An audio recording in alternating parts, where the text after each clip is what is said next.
Salut à tous. Alors je reviens pour une nouvelle vidéo sur le matériel pour le PCT.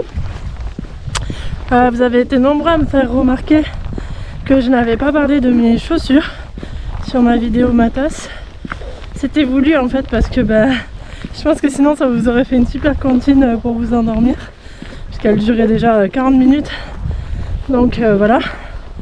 Et parce que les chaussures c'est pour moi un sujet important et que je peux pas traiter en 3 secondes quoi. Donc voilà, nouvelle vidéo pour parler de ça. Alors, je vais réitérer ce que j'ai dit dans la dernière vidéo. Je pense que tout ce qui a trait au matériel de trek rando, c'est hyper personnel. Et c'est compliqué de juger les choix d'un autre. Parce que voilà, on est tous hyper différents. Que ce soit sur notre définition du confort, nos besoins, notre corps, etc. Voilà. Du coup, pour moi, les chaussures idéales, c'est des chaussures que vous avez testées avant, à la journée bien sûr. Je pense qu'on se lance pas dans des longs treks comme ça sans avoir rien fait avant, ou alors c'est très rare. Donc voilà, vous avez largement le temps de tester vos chaussures. Le choix des chaussures, il faut se connaître vachement, connaître ses chevilles, savoir si on a des chevilles fragiles, des genoux fragiles, etc. Parce que pour moi ça va jouer dans le choix des chaussures. Voilà, et connaître un peu le terrain sur lequel on va marcher, ce qui pour le coup pour le PCT est assez délicat parce que a priori on marche sur plein de terrains différents. Donc voilà. Après personnellement je suis pas une référence du tout. Je sais que les chaussures avec lesquelles je marche sont pas adaptées pour ce que je fais, elles sont pas adaptées au terrain, etc. Mais voilà, c'est les seules chaussures dans lesquelles je me sens vraiment bien. J'ai tout fait avec ce modèle. Donc voilà, j'ai fait toutes mes randos à la journée, tous mes bivouacs, j'ai fait le GR20, j'ai fait le GRR2 avec ces pompes là. Et c'est les seules avec lesquelles je me sens réellement bien, même si encore une fois, elles ne sont pas adaptées au terrain. Puisque donc, pour ma part, j'ai choisi de marcher en basket de trail. C'est des Salomon et c'est des baskets de trail qui sont pas adaptées à des terrains caillouteux, durs et tout ça comme je pratique. Mais bon voilà, c'est comme ça, du coup elles suivent plus vite en fait. Et l'amorti est peut-être pas fou, mais je m'en fous, ça me convient. Donc c'est des chaussures basses et baskets.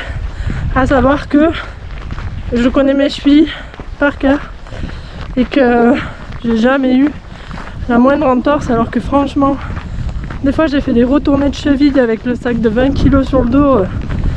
Pendant 2 secondes tu te dis voilà, j'ai plus de cheville. Mais si, donc voilà.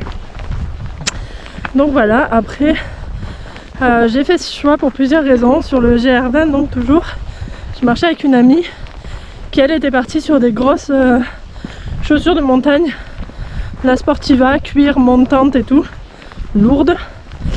Et en début de journée ça allait, mais en fin de journée ou sur la fin du trek, elle galérait vraiment avec le poids des chaussures, à trouver ses appuis, à poser ses pieds correctement, c'était compliqué. Et vraiment ouais, j'ai vu la différence avec moi, où moi j'avais vraiment pas de soucis quoi, chaussures légères, c'est voilà. Après c'est vrai que de temps en temps, ça m'est arrivé rarement, quand tu prends un petit caillou dans la malléole, ça fait pas du bien. Mais bon voilà. Donc encore une fois, c'est vraiment pas une référence, c'est juste mon choix perso. Donc je suis partie sur mes Salomon, c'est des Speedcross 5 que j'ai pris en Gore-Tex parce qu'elles sont étanches et que sur les Speedcross 5 ça marche bien, autant sur les 2 et 3 c'était pas forcément ça changeait pas forcément grand chose le Gore-Tex, autant là je trouve que c'est pas mal. Donc voilà, je vais vous mettre quelques images des chaussures. Après du coup ça va être un gros investissement pour le PCT puisque elles s'usent quand même assez vite, hein, on va pas se mentir. Donc je pense que je vais partir sur 4 à 5 paires, peut-être plus, je sais pas, que j'achèterai là-bas. Donc voilà. Après, j'ai testé les Hoka, les Speed God 4 et franchement j'ai vraiment bien aimé. Il y a le nez qui coule, j'ai froid. J'ai vraiment beaucoup aimé, l'amorti est juste génial, t'es dans des pantoufles et tout. Mais là pour le coup je trouve que l'usure est encore plus rapide. Et bon voilà, j'ai pas encore une fois de problème d'articulation. Donc je pense que c'était pas forcément la peine. Voilà, il y a l'air d'y avoir une sublime mer de nuages. Je vais vous mettre quelques images en suivant si j'y arrive.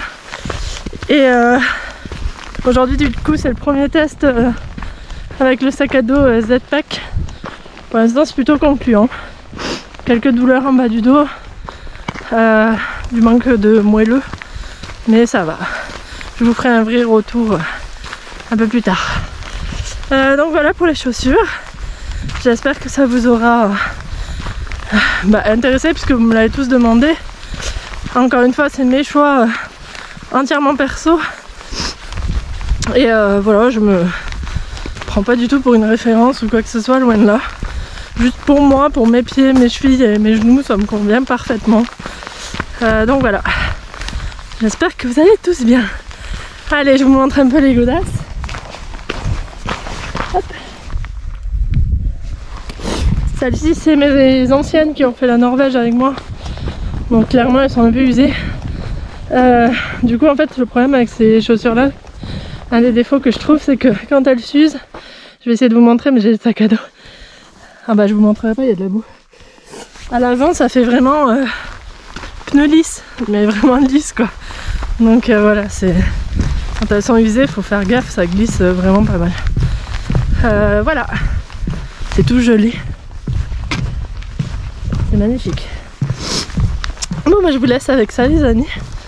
Et puis je vous dis à très bientôt pour une prochaine vidéo.